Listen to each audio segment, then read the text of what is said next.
So, guys, ipapakita ko lang sa inyo yung mga napulot kong pera. Guys, dito guys sa abroad, kahit sa ang panig ng mundo, basta abroad, lalo na sa Europe, hindi kami makash. Laging card payment kami dito. Bihira lang nagka-cash dito, no, guys. So, ano tawag to?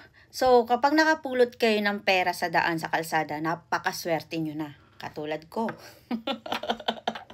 So, eto guys, ayan, 2 francs, napulot ko sa daan. Pulot ko sa daan. 5 francs, sa mall yata to, station. Tapos, 2 francs sa parking lot. Ang francs po ay 69 or 70 pesos ang isang Swiss francs. Guys, eto guys. Ah! Nalaglag, wait. Okay. Eto, 5 euros, napulot ko sa Malta nung disco kami. Paglabas namin ng bar, nakapulot ako 5 euros. Sa dami-daming tao doon, guys. Sa labas ng mga club. Ang dami-daming tao doon. Hindi nila nakita. Ako nakakita. Napulot ko siya, guys. So, dito ko siya nilalagay sa Lucky Elephant. Lahat na napulot ko, guys, hindi ko ginagastos. Nitatabi ko lang siya sa Lucky Elephant. Then, eto naman, December yon. Napulot ko ay 10 francs sa train station. Sa dami-daming tao doon, ha? Sa dami-daming taong naglalakad sa train station. Ako pa ang nakapulot nito at nakakita, guys. So, balik natin. Kung siya ginagastos, guys, kasi sabi nila, kapag nakapulot ka daw ng pera, wag mong gastusin. Or kung gagastusin mo siya, dun sa pinaka matagal na matagal nyo nang gustong gawin or bilhin, ganon. Sa pinaka worth it na bagay na pambabayad nyo siya. So, ayan, ng pera. Madami na nga to actually. Di ko alam kung saan ko nagamit yung iba. Pero dun ko nga ginamit. I mean, di ko alam kung kailan o ano yung binili ko. Basta may, kunwari, mayroon akong pinantagal na pinag-iipunan na plancha ng buhok. Ganyan. Kukuha ko dun siguro mga 20. I-add ko siya sa pera ko. Ganon yung ginagawa ko. So, yung tinatabi ko.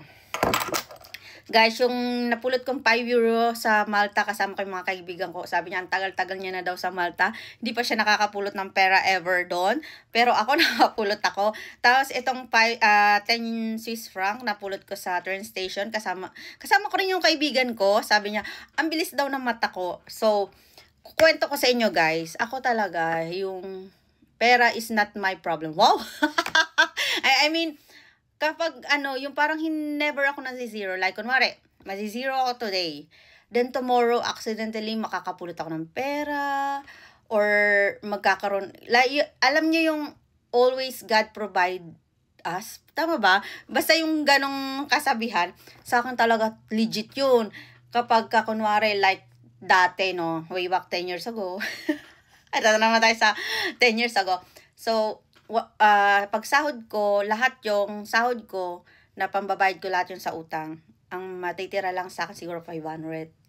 Sa 500 na yung pagkakasyahin ko na yung budget sa pamasahe, pagkain, sa loob ng isang buwan.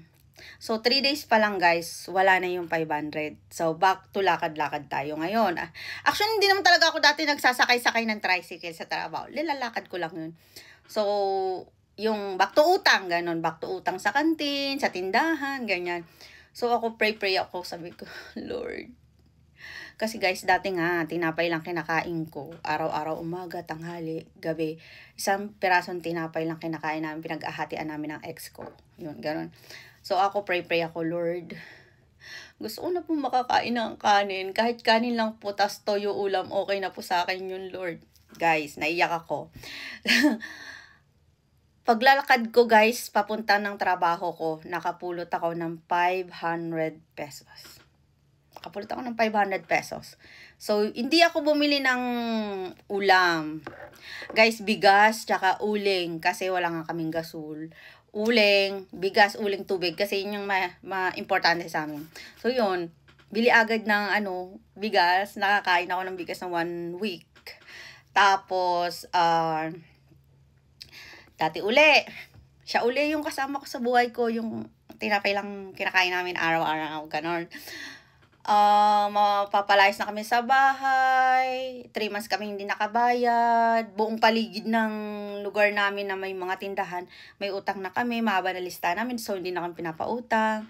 Tapos yung ilaw tubig namin, 3 months din mapuputulan na, kaya pinapalayas na kami ng may-ari ng apartment, kasi ilaw tubig mapuputulan dahil sa amin. So ako, pray. Lord, tulungan niyo po ko, Lord, tulungan niyo po ko sa problema ko. So that time, nagtutupad ako. Tupad is yung nagwawali sa kalsada. Summertime. Yan. Summer, nag-start ata ang tupad.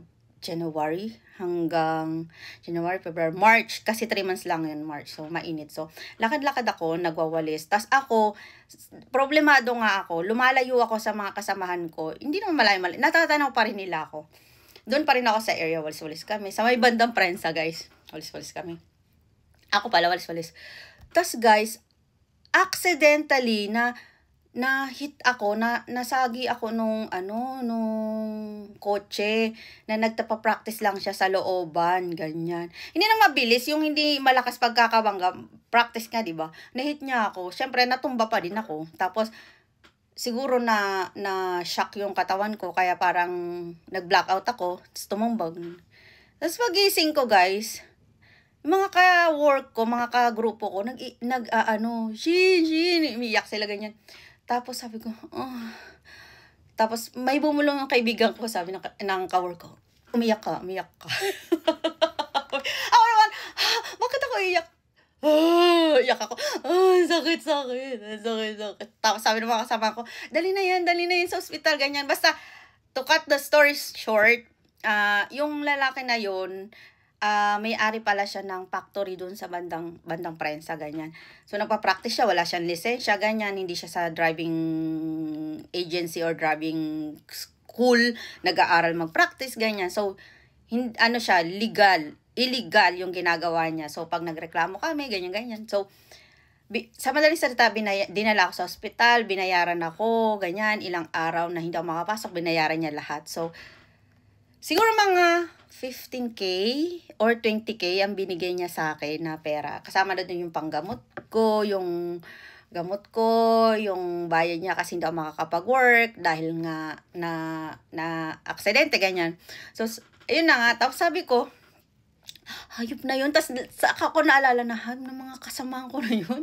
So guys, hindi ko yung gusto. Nangyari na yung umiyak ako. So, yung lalaki naman, kusang loob naman siya. Hindi ko naman siya talagang sinabi na, bayaran mo ako. Hindi ko siya ginanon. Ako, ayoko nga. Pero siya, sabi niya, sige na tanggapin mo kasi na